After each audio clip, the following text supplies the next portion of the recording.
누가복음 2장 8절에서 14절까지를 교독하겠습니다. 그 지역의 목자들이 밤에 밖에서 자기 양떼를 지키더니 주의 사자가 곁에 서고 주의 영광이 그들을 두루 비치매 크게 무서워하는지라. 천사가 이르되 무서워하지 말라. 보라, 내가 온 백성에게 미칠 큰 기쁨의 좋은 소식을 너희에게 전하노라. 오늘 다윗의 동네에 너희를 위하여 구주가 나셨으니 곧 그리스도 오시리라. 너희가 가서 강부에 쌓여 구유에 누워 있는 아기를 보리니 이것이 너희에게 표적이니라 하더니 후련히 수많은 성군이 그 천사들과 함께 하나님을 찬송하여 이르되 다 같이요. 지극히 높은 곳에서는 하나님께 영광이요 땅에서는 하나님이 기뻐하심을 중에 평화로다 하니라. 아멘. 네, 오늘 목자가 받은 소식에 대해서 말씀을 좀 드리겠습니다.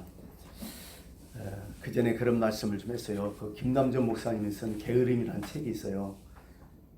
그 책에 나오는 내용이 생각나서요. 옛날에 하여간 아주 게을러 빠진 농부가 한 명이 살고 있었어요. 하여간 동네에서 소문나서 게으른 놈으로. 그날도 이제 다른 사람들은 밭에 논에 나가서 일을 열심히 아침부터 하고 있는데 얘는 나가지 않아, 별로. 그리고 집안의 방구석에 앉아가지고 그냥 하루 종일 누워 있는 거야. 잠자며 누워 있고 늘 빈둥거리고 그런 농부가 있어서 심란하죠. 어느 날 나른한 오후에 언제나처럼 대청 마루에 갖고 누워서 낮잠을 자는데 이상한 소리가 들리는 거예요. 뭔가 사람 소리가 나는 거예요. 그래서 이제 일어나기는 싫고 한쪽 눈을 개슴스레 이렇게 떼어버리니까 어떤 놈이 담을 넘어오고 있는 거야. 그러고서 이제 피곤하고 그냥 게으르니까 눈을 감고 있는데 그 담장 위에 있는 그 기아장이 뚝 떨어지는 소리가 나는 거야. 눈을 또 딱 떴어요. 뜨면서 그런 거야. 비몽사몽간에 저놈 도둑놈인데 이 자식 너무 오기만 해봐라 하고서 자빠져 자는 거예요. 또. 그래갖고 이제 또 자고 있는데 그 도둑놈이 이제 담장을 넘은 거죠. 넘어가지고 이제 살금살금 걸러오는데 아무래도 들리잖아. 들리니까 뭔가 이상한 소리 나는 거야. 딱 보더니 진짜 도둑놈이 들어온 거야. 그러면서 눈을 한쪽 눈을 딱 뜨더니 비몽사몽에서 그렇게 얘기하나. 저놈 새끼 그냥 방에 들어오기만 해봐라. 그러고서 또 눈 감고 또 자는 거야. 자는데 이제 방문 소리가 드르륵 걸리면서 이게 소리가 날 거 아니야. 그 농부가 자고 있는 옆을 싹 지나가면서 싹 지나가니까. 그러면서 또 한다는 얘기가 방문을 열고 들어가니까 한다는 얘기가 뭐라 하냐면 저놈의 새끼 방에서 물건만 갖고 오기만 해봐라. 이렇게 하고 또 이제 또 하다가 그냥 막 졸음에 게으름에 지쳐가지고 꼼짝없이 그냥 또 누워 있는 거야. 누워갖고. 그러더니 이제 그 도둑놈이 갖고 돈 되는 물건들 다 챙겨가지고 밖으로 나와서 이제 가는 거지. 대문을 이제 떳떳하게 나가는 거지. 그랬더니 그 농부가 계속 누워 있으면서 뭐라 하는 줄 알아요? 이 자식 다시 오기만 해봐라. 이래 하더래요. 이게 참 이게 게으름이라는 그 책에서 이제 거기서 이제 예화적으로 나오는 얘기인데, 근데 제가 게으름에 대해서 나오냐면요. 이 성경을 읽다가 목자들 딱 생각하니까 어떤 느낌 드세요? 참 부지런히 산다. 그죠? 다른 사람들 다 고요하게 잠든 밤에 목자들만 깨가지고 양떼를 지키고 있잖아요. 그것도 추운 밤 아니야. 그죠? 그런 생각을 해봤어요. 그래서 어떻게 보면 지금 크리스마스잖아요. 그러고 주님의 오심을 제일 먼저 받은 사람이 목동들 아니야. 이 목동들. 그죠? 제일 전해졌잖아. 천사가 먼저. 모든 인류 가운데 목동이 제일 먼저 받은 거 아니에요. 주님이 태어나셨다고. 왜 목동들에게 전해졌을까? 뭐 여러 가지 이유가 있겠지만은 제 관점에서 말씀드리고 싶은 것은 이 사람들은 그래도 뭔가 있다. 그 뭔가를 찾아보니까 역시 자기 할 일을 철저하게 하고 있더라. 참 성실한 사람이더라. 성실하고 평범한 사람들에게 주님이 오시는구나. 이런 생각을 해봤어요. 쉽게 해봤어. 뭐 영적으로 뭐 어떻게 이렇게 따질 것도 없어. 그냥 우리 느낌에 우리 삶 가운데, 오늘 현실 삶 가운데 어떤 사람에게 하나님께서 좋은 기회를 주시냐, 어떤 사람들에게 하나님께서 진짜 관심을 주시고 좋은 소식을 주시면서 그분들을 위하시냐 생각해 보니까 하루하루 진짜 성실하게 살아가는 사람, 이런 사람들에게 하나님께서 오셔서 역사하시구나 이렇게 생각을 해봤어요. 참 어떻게 보면 그래서 성탄이라는 것은 그럴 것 같아요. 매일 성실하게 착실하게 정말 주님의 말씀대로 살아가는 사람들의 가장 큰 의미가 있지 않을까. 뭐 밖에 나가서는 막 성탄이라고 뭐하고 막 날씨인데 무슨 의미 있냐고 그게. 그러나 오늘도 조용히 자기 할 일 하며 성실하게 사는 사람, 그 사람에게 성탄에게는 의미가 있다 이런 생각을 하죠. 8, 9절 보니까 이렇게 나오죠. 그 지역에 베들레헴 지역이죠. 목자들이 밤에 밖에서 자기 양떼를 지키더니 주의 사자가 곁에 서고 주의 영광이 그들을 두루 비침에 크게 무서워하는지라. 이 생각이 되잖아요. 큰 넓은 들판에 밖에서 양들과 같이 있는 거야. 양들을 보호하려고, 양들을 지켜주려고. 밤에 밖에서 그 모습이 여기 좀 나타나잖아요. 그잖아요. 네.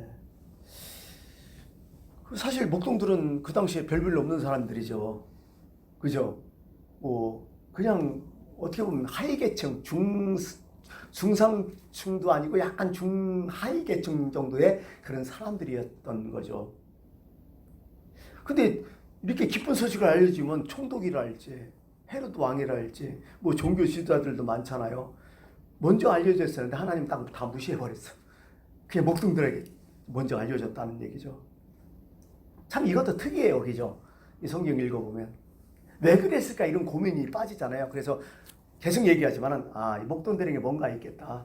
결국 자신의 일에 최선을 다하는 사람들 그 모습이겠다 이런 생각을 해봐요. 예수님 태어날 당시에 어떤 사상이 있었죠? 메시아 대망 사상. 그죠? 모든 사람이 메시아가 온다는 것이 한두 사람이 아니요. 모든 전 국민에게 다 있었어 마음이. 예. 곧 메시아가 오신다. 우리의 구원자 오신다. 이런 느낌들 있잖아요. 사회적 분위기. 그런 막 고조된 분위기였단 말이에요. 그리고 그 당시에 그 구세주란 이름을 가진 사람이 한 80여 명 된대요. 뭐 역사학자들 보면. 그 정도 됐단 말이에요. 여러분 누가복음 1장에 우리 좀 있다 보면 누가복음 1장 쭉 내려가다 보면 또 오늘 2장에서 그런 얘기 했는데요. 성전에서 시몬과 안나라는 사람이 있잖아요. 그죠? 네? 이분들이 뭐예요? 그분들도 메시아 대망 사상을 갖고 늘 성전에서 그 메시아를 기다리던 사람들이야. 이 두 사람뿐만이겠어요? 많은 사람이 있었죠. 근데 어느 날 갑자기 우연히 아기 예수님을 본 거야.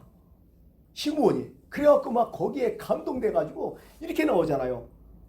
주제여 하나님이여 이제는 말씀하신 대로 종을 평안히 놓아주시는도다. 내 눈이 주의 구원을 보았사오니 이는 만민 앞에 예비하신 것이요 이방을 비치는 빛이요 주의 백성 이스라엘의 영광입니다. 예수를 보고 막 감동했잖아요.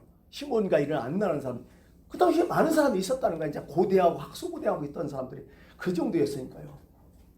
예. 이런 게 있죠. 어떻게 보면 이 예수님을 만났던 사람들, 예수님을 봤던 사람들은 대부분 뭐요? 다 깨어있던 사람들이잖아. 그죠? 정신 차리고 있던 사람. 주님을 늘 고대하고 있던 사람. 오늘도 그런 것 같아요. 오늘도 늘 주님과 동행하며 주님 앞에 늘 주파수를 맞추고 있는 사람들이야. 그죠? 늘 주님을 생각하며 사는 사람들. 이 사람이 깨어있는 사람들이야. 그래서 성경에는 깨어있으라는 얘기가 너무 많이 나오잖아. 깨어있으라. 요즘 말로 하면 정신 차리고 있으라. 그죠? 깨어있으라. 내가 너에게 이 모든 것을 사람에게 하는 말이니라. 뭐 로마서에도 있잖아. 너희가 이 시기를 알거니와 자다가 깰 때가 되었다. 그 다음에 골로새서 기도하고 계속 기도하고 감사함으로 깨어있으라. 데살로니가전서 그러므로 우리는 다른 일과 같이 자지 말고 오직 깨어 정신을 차리라. 정신 차리고 있어라. 주님 놓치지 말아라. 주님 생각해라. 자날 때나 그분 생각하며 살아라. 매일매일 순간 항상 하나님을 의식하며 살아. 이런 얘기예요. 이런 사람이 깨어있는, 이런 사람에게 주님의 나타나심이 분명히 왔다는 얘기죠. 다 깨어있는 사람들. 그럼 주님의 재림할 때 누가 맞을까요? 이런 사람들이요. 그죠? 주님 재림에도 늘 주님을 생각하고 있던 사람, 깨어있는 사람. 잠 안 자고 있는 사람이 아니야. 잠자고 이가 관계없이 영적으로 깨어있는 사람을 얘기하는 거죠. 늘 주님, 늘 주님 마음에 늘 주님을 닫고 있는 사람, 이런 사람이라는 거죠. 그래요. 근데 우리는요, 그 생각해 보니까 창세기 생각이 딱 났어요. 창세기의 아담과 하와를 보면서 범죄를 했잖아요. 그들이 범죄한 게 뭐냐면 다 핑계 댔잖아. 그죠? 선악과 따먹고 다 핑계 댔잖아. 남자는 여자에게, 여자는 뱀에게. 다 핑계 댔잖아요. 요즘도 비슷한 것 같아요. 요즘도 신앙생활 하다 보면 이게 우리는 두 가지를 하잖아. 지금 세상 일도 해야 되고 또 주님의 일도 해야 되고, 그죠? 사명이 있잖아. 다들 세상에 대한 사명, 또 하나님에 대한 사명, 이 두 가지를 오늘 줬잖아요. 하나님께서 다. 이 두 가지가 귀하잖아요. 근데 여러분, 게으른 사람들의 특징이 뭔지 알아요? 핑계를 많이 대. 그죠? 우리 다 생활 속에서 느끼잖아요. 핑계 참 많이 대요. 이런 거예요. 세상살이와 교회를 따져본다면 세상살이 하면서 교회를 핑계대는 거야. 교회가 바빠서 내가 좀 미안하다, 이런 식으로 직장 다니면서. 어떤 사람들은 뭐예요? 별로 교회 일도 하지 않으면서 교회 다닌다고 막 거꾸로죠. 내 세상 일에 바빠서 교회 일 못한다고 또 이렇게 얘기하고. 늘 핑계대면서 하지 않아요, 우리는? 그렇죠? 안 그런가요? 그잖아요. 우리는 세상이라면서 바빠서 오늘 교회비고 아무것도 못해, 예배도 힘들어, 이렇게 얘기하고. 물론 실제적으로 바쁜 사람이 있어요. 없는 게 아니야. 그건 한두 번이요. 몇 번 안 돼, 1년에. 근데 허구한 날 다 바쁜 거요. 이게 문제라는 거지. 그죠? 그러면서 어떤 사람들은 뭐요? 교회를 한다면서, 주일을 한다면서 세상 일 팽개치는 사람 있잖아. 또 엉망으로 사는 사람들. 응? 그죠? 교회 사는 사람들 있잖아요. 그것도 이제 문제인 거예요, 사실은. 우린 두 가지를 고치려고 노력 많이 해요. 뭐요? 교회와 세상이죠. 그죠? 교회도 개혁해야잖아요. 변화해야 되잖아요. 그럼 세상도 변화해야 돼요. 근데 서로 간에 또 핑계대는 거야. 교회가 썩었기 때문에 세상이 변화 안 된다. 그죠? 세상이 썩기 때문에 교회도 힘들다. 뭐 이렇게 막 자꾸 서로 간에 막 이렇게 하는 거죠. 이 핑계가 많은 거예요. 게으른 사람 특징이 핑계예요. 그죠? 자기 일로 안 보는 거예요. 어떻게 보면 자기 사명감 다 안 한 거예요. 늘 핑계대는 거예요. 그게 아담과 하와 뭐라 할 필요가 없어. 창세기에. 그죠? 지금도 그렇게 하고 있잖아, 우리는.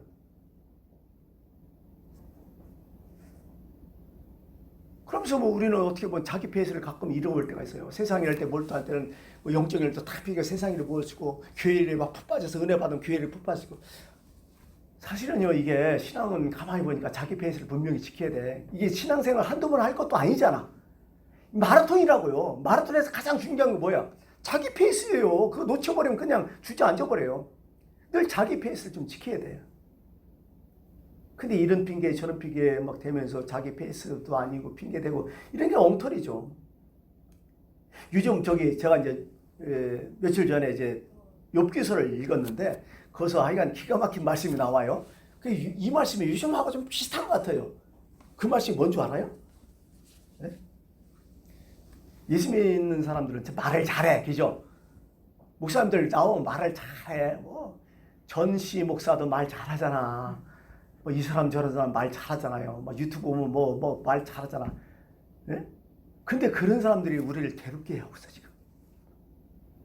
이런 게 있어요. 어디 가든지 그 사람 말 참 옳아, 일리가 있어, 그죠? 어? 근데 들으면 들을수록 어떻게 해야, 귀로는 일리가 있는데 마음은 답답한 사람이 있어. 그 느끼죠, 세상 살면서. 어? 욥기에서도 그런 말이 있어. 친구들하고 서로 이렇게 논쟁하면서요, 욥이 그런 말이에요.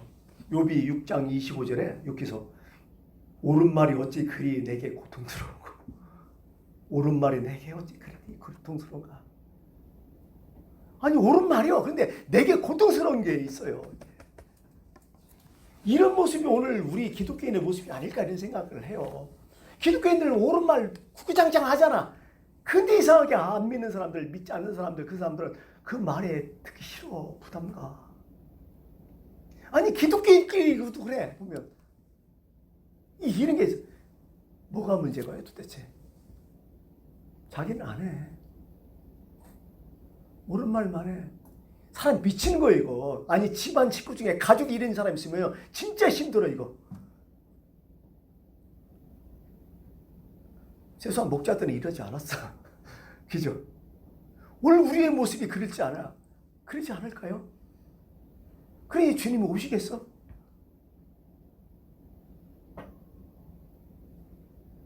참 이런 게 있어요.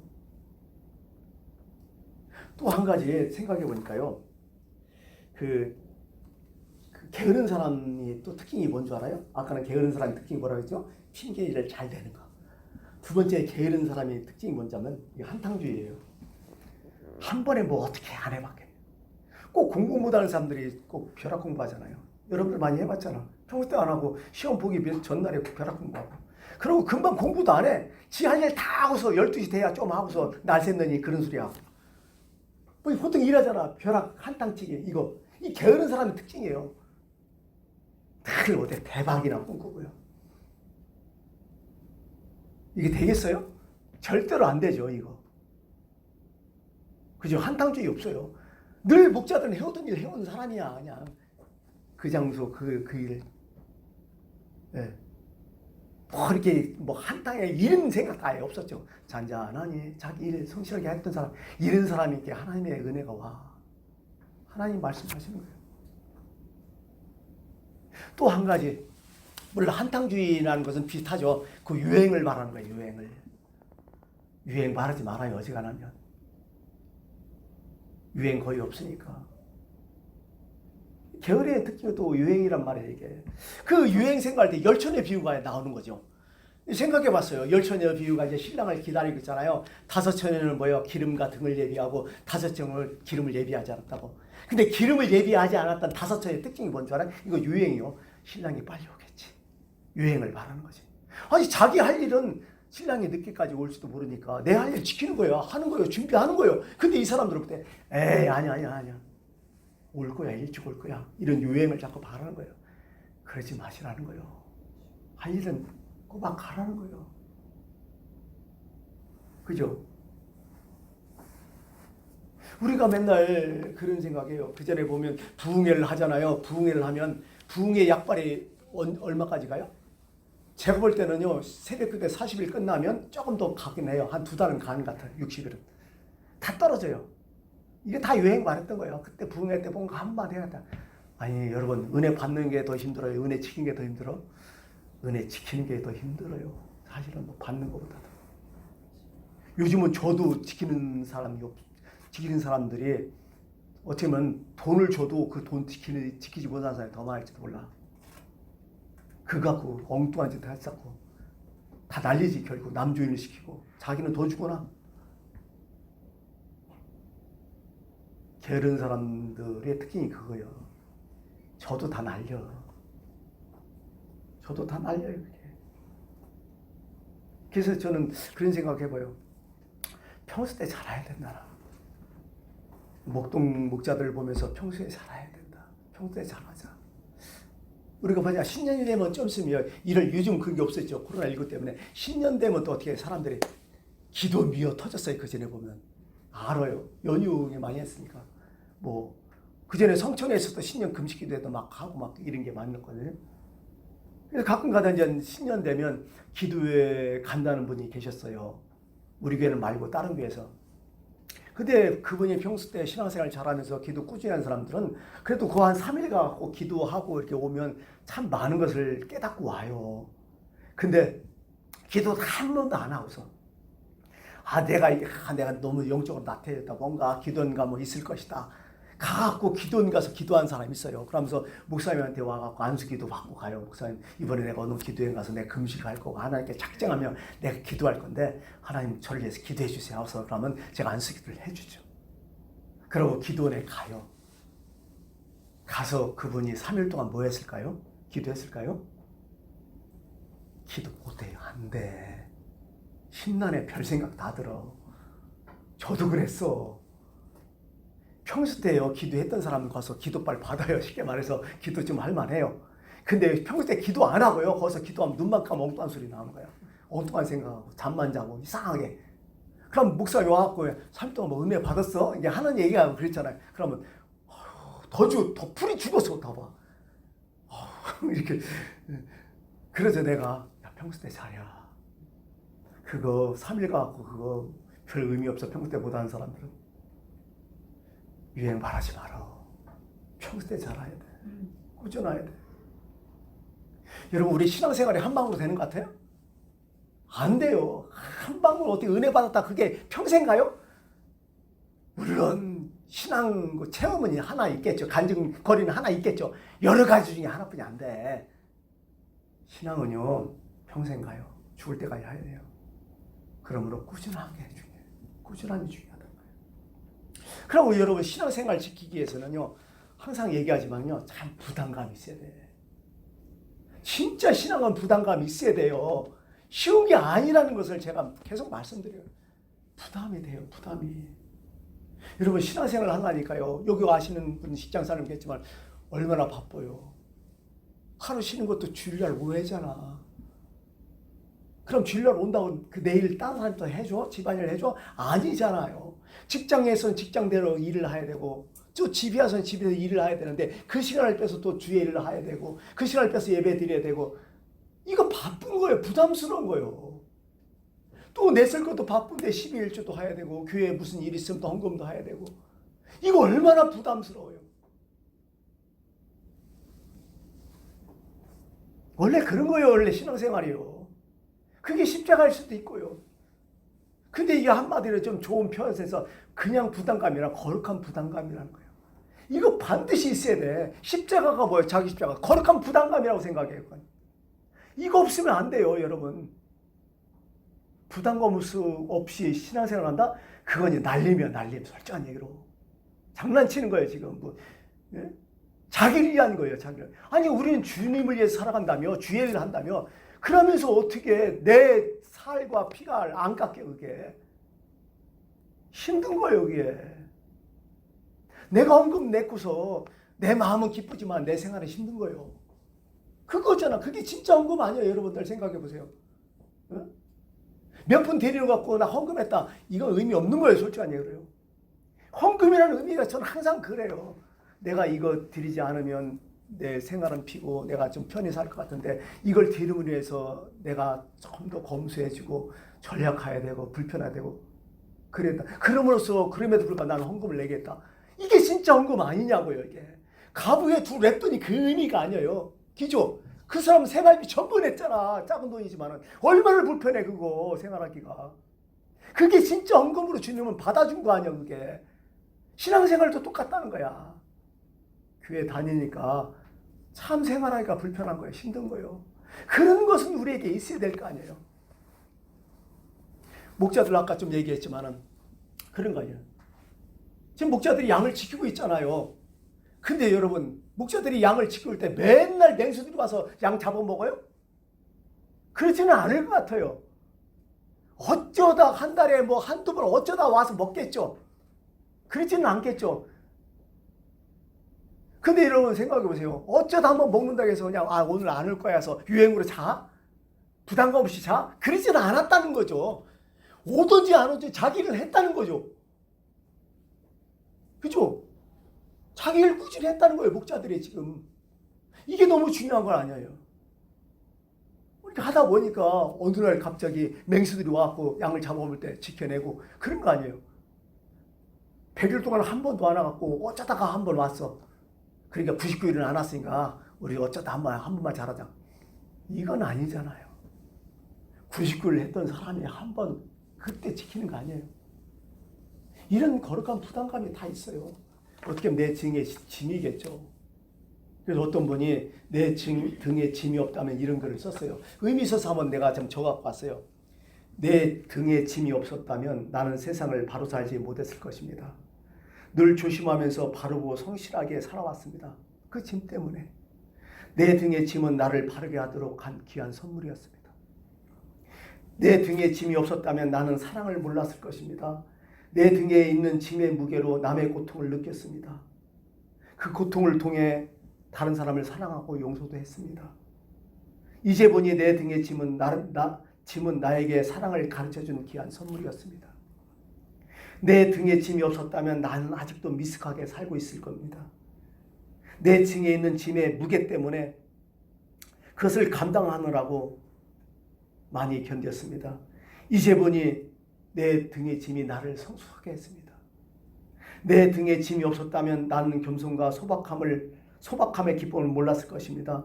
내 등의 짐 때문에 나는 늘 낮추고 소박하게 살았습니다. 이제 보니 내 등의 짐은 나에게 기쁨을 전해준 귀한 선물이었습니다. 시냇물을 건널 때 내 등에 있는 짐 때문에 거센 물살에서 내가 건넜다는 거예요. 화물차가 빈 차로 미끄러운 길을 걸어갈 때 못 올라가지만은 화물차가 짐을 졌을 때 그 짐으로 인해서 그 언덕을 올랐다는 얘기죠. 우리가 등산을 가잖아요. 등산 가면 배낭을 매요. 배낭은 짐일 수가 있잖아요. 근데 그 배낭 때문에 여러분 내가 등산을 할 수 있었다는 거예요. 정상까지. 왜? 거기에는 장비와 먹을 것이 있었기 때문에.